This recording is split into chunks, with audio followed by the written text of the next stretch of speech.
Hello, and welcome to Lesson 1 of the Food Handler Safety Course, provided by Texas Best Food Services Training. This lesson is an introduction to foodborne illness, the causes and preventive measures of foodborne illnesses, and employee reporting requirements.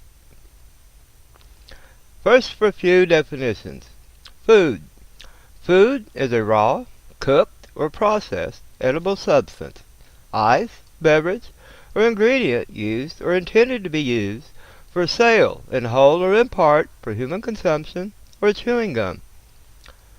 What is a foodborne illness? According to the Center for Disease Control and Prevention, foodborne illness is a common public health problem.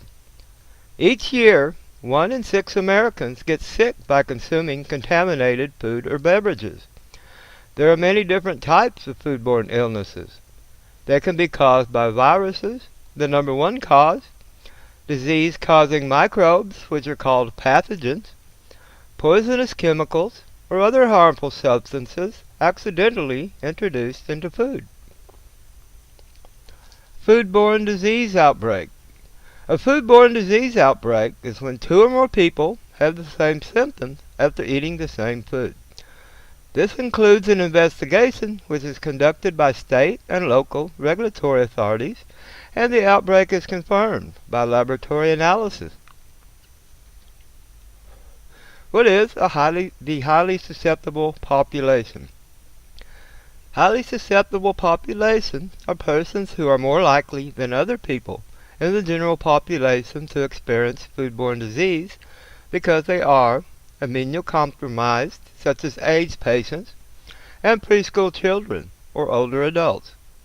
A highly susceptible population is also those who obtain food at a facility that provides services such as custodial care, health care, assisted living, child or adult daycare center, kidney dialysis center, hospital or nursing home, or nutritional or socialization service such as a senior center.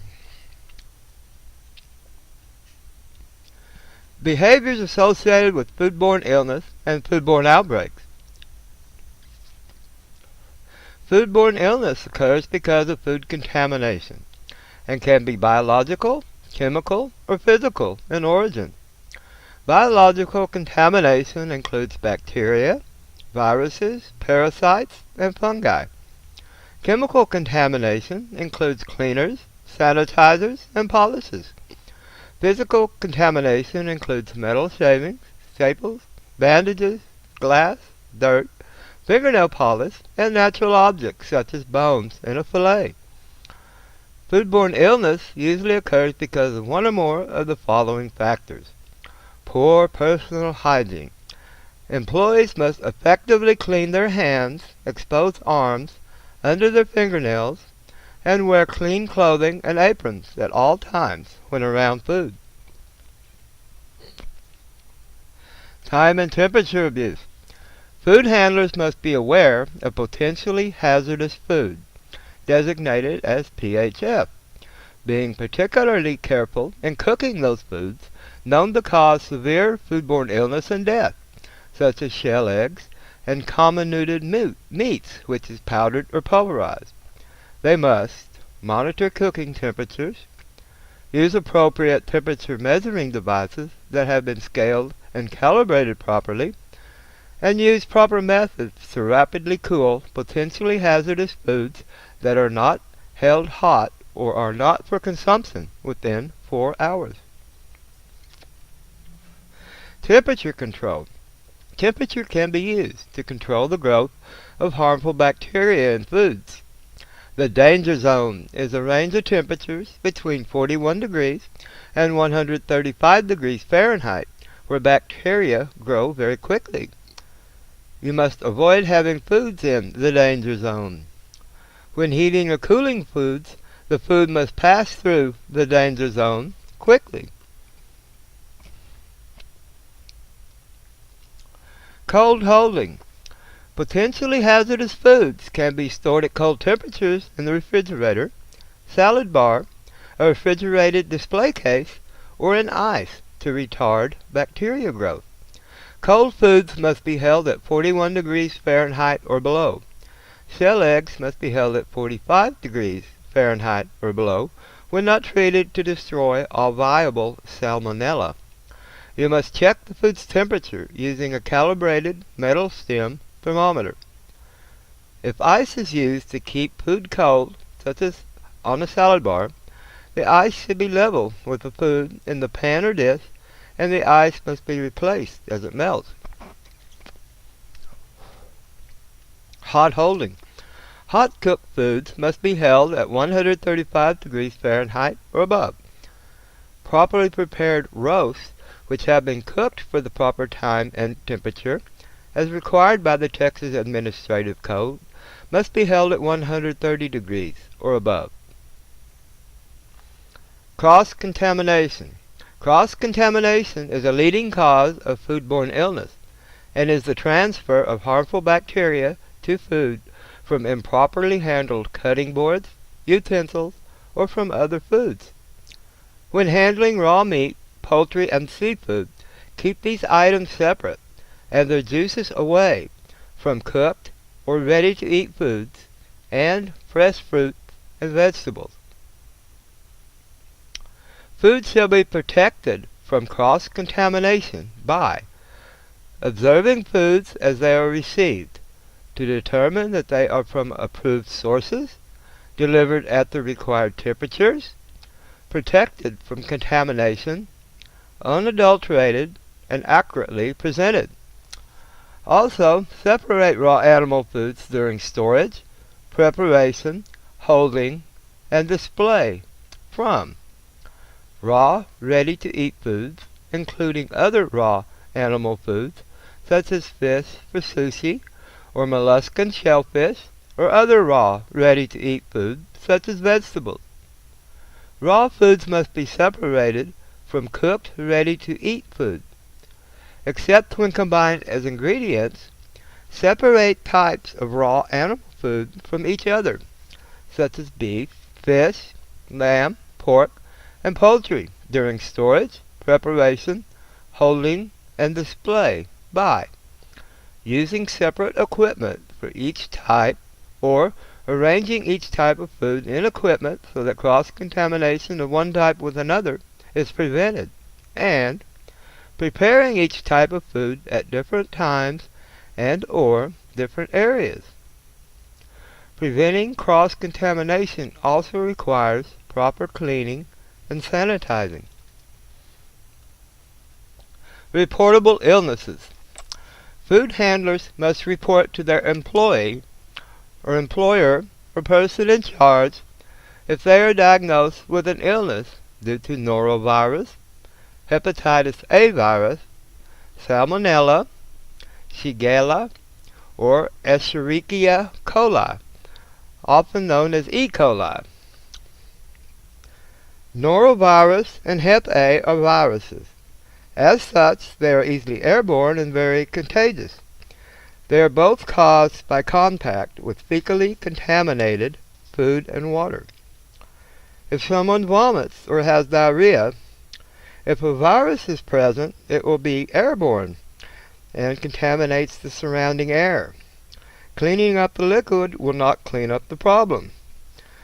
The air must be disinfected as well. Salmonella, Shigella, and E. coli are bacteria, which are very different than viruses. Viruses need a host to survive, such as a human body, and can only live for short periods of time outside of the host. Bacteria can live outside of a host or human body. Salmonella is caused by undercooked beef, eggs, and poultry. Shigella is only found in human feces. E. coli is found in both human and animal feces.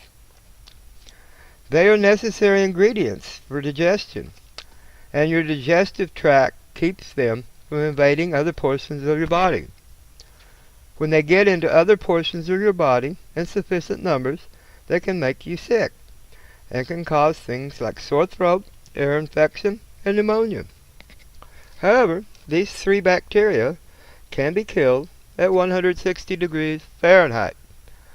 These 5 diseases are commonly known as the Big Five. As you will see throughout the rest of our lesson, most issues concern these Big Five. Food handlers must also report to their employer or person in charge if they have symptoms caused by illness, infection, or other source that is associated with an acute gastrointestinal illness, such as vomiting, diarrhea, jaundice, sore throat with fever, or if they have a lesion containing pus, such as a boil or infected wound that is open and draining on the hands or wrists, unless an impermeable cover, such as a finger cot or stall, protects the lesion, and a single-use glove is worn over the impermeable cover on exposed portions of the arms, unless the lesion is protected by an impermeable cover, or on other parts of the body, unless the lesion is covered by a dry, durable, tight-fitting bandage. We don't need that stuff in our food. Food handlers must also report to the employer or person in charge if they have experienced jaundice or a past illness from Salmonella within the past 3 months, Shigella or E. coli within the past month, or the onset of jaundice within the past 7 days, or they meet one or more of the following conditions.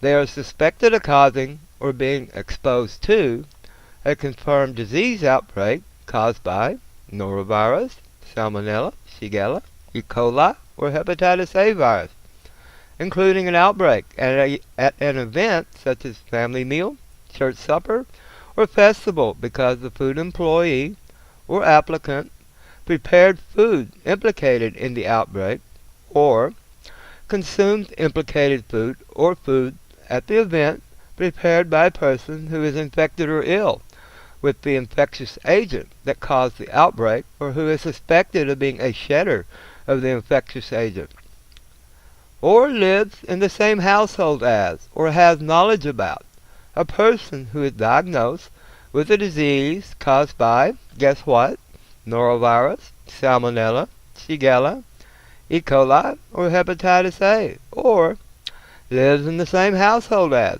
or has knowledge about, a person who attends or works in a setting where there is a confirmed disease outbreak caused by norovirus, Salmonella, Shigella, or E. coli. Required action. The person in charge shall exclude or restrict a food handler employee that is diagnosed with, reports, or shows symptoms of an illness as described above. Excluded and restricted are different. If you're excluded, you cannot be in the food establishment. If you're restricted from being around food or containers that may contain food. You may say, be able to bus tables. Exclusion. The person in charge must exclude food handlers in the following situations. If the food employee is exhibiting sudden onset vomiting and or diarrhea that cannot be attributed to a non-infection condition. If the food employee is diagnosed with an infection agent specified in one of the Big Five.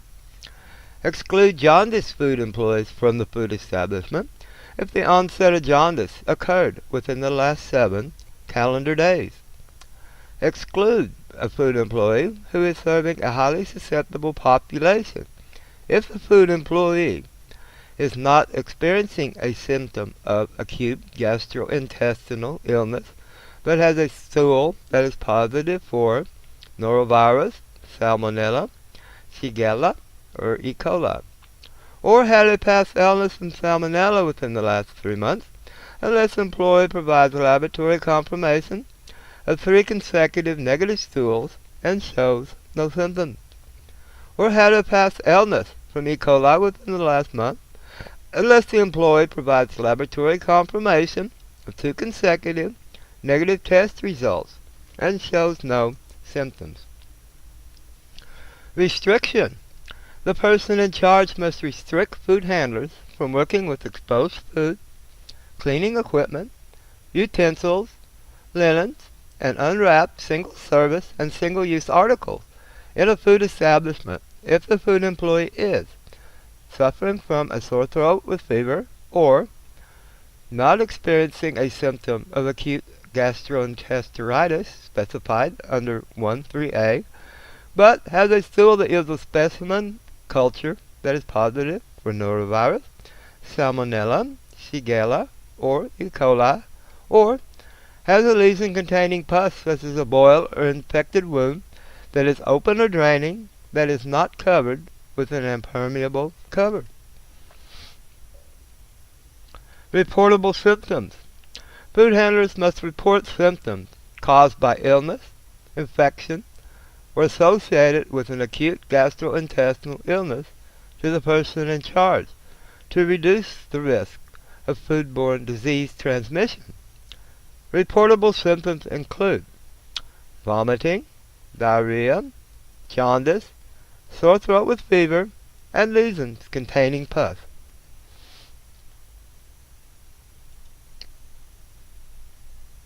Required action. A food handler must notify the person in charge if they experience any reportable symptoms of the following.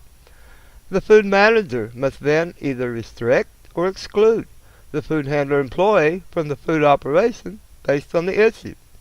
Vomiting, diarrhea, jaundice, sore throat with fever, or lesions containing pus. The person in charge shall notify the regulatory authority that a food employee is diagnosed with an illness due to norovirus, salmonella, E. coli, or hepatitis A virus. Exclusion. The person in charge must exclude food handlers in the following situations. If the food employee is exhibiting sudden onset vomiting and or diarrhea that cannot be attributed to a non-infection condition. If the food employee is diagnosed with an infection agent specified as one of the big five. Exclude jaundice food employees from the food establishment if the onset of jaundice occurred within the last 7 calendar days.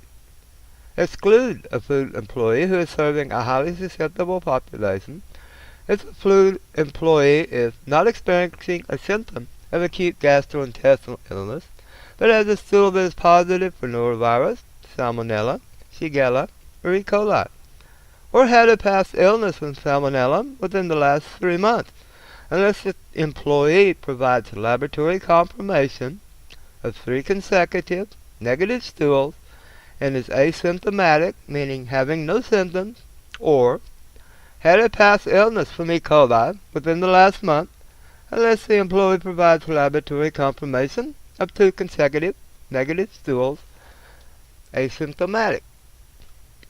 Restriction. The person in charge must restrict food handlers from working with exposed food, clean equipment, utensils and linens, and unwrapped single-service and single-use articles in a food establishment if the food employee is suffering from a sore throat with fever or not experiencing a symptom of acute gastroenteritis but has a stool that yields a specimen culture that is positive for norovirus, salmonella, shigella, E. coli, or has a lesion containing pus such as a boil or infected wound that is open or draining and is not covered with an impermeable cover. Exclusions can be removed by the person in charge if the employee is free from vomiting and or diarrhea symptoms for at least 24 hours. The person provides to the person in charge written medical documentation from a physician licensed to practice medicine, or, if allowed by law, a nurse practitioner or physician assistant that specifies the vomiting and or diarrhea result from chronic non-infectious condition such as Crohn's disease, irritable bowel syndrome, or ulcerative colitis, or other acute non-infectious condition, or obtain approval for the removal of the exclusion by the regulatory authority, or the person provides written medical documentation from a physician licensed to practice medicine, or a nurse practitioner, or physician assistant, if allowed by law, that specifies that the excluded person may work as a food employee in a food establishment. Restrictions may be removed by the person in charge if the food handler is free from sore throat with fever, or an infected wound or boil, and no foodborne illness occurred that may have been caused by the restricted person, or if the food handler is free of the symptoms and provides written medical documentation from a physician licensed to practice medicine, or a nurse practitioner or physician assistant, if allowed by law, that specifies that the person is free of the infectious agent that is suspected of causing the person's symptoms or causing foodborne illness. And that brings us to the end of Lesson 1. Click the link below this video to continue to Lesson 2. Thank you.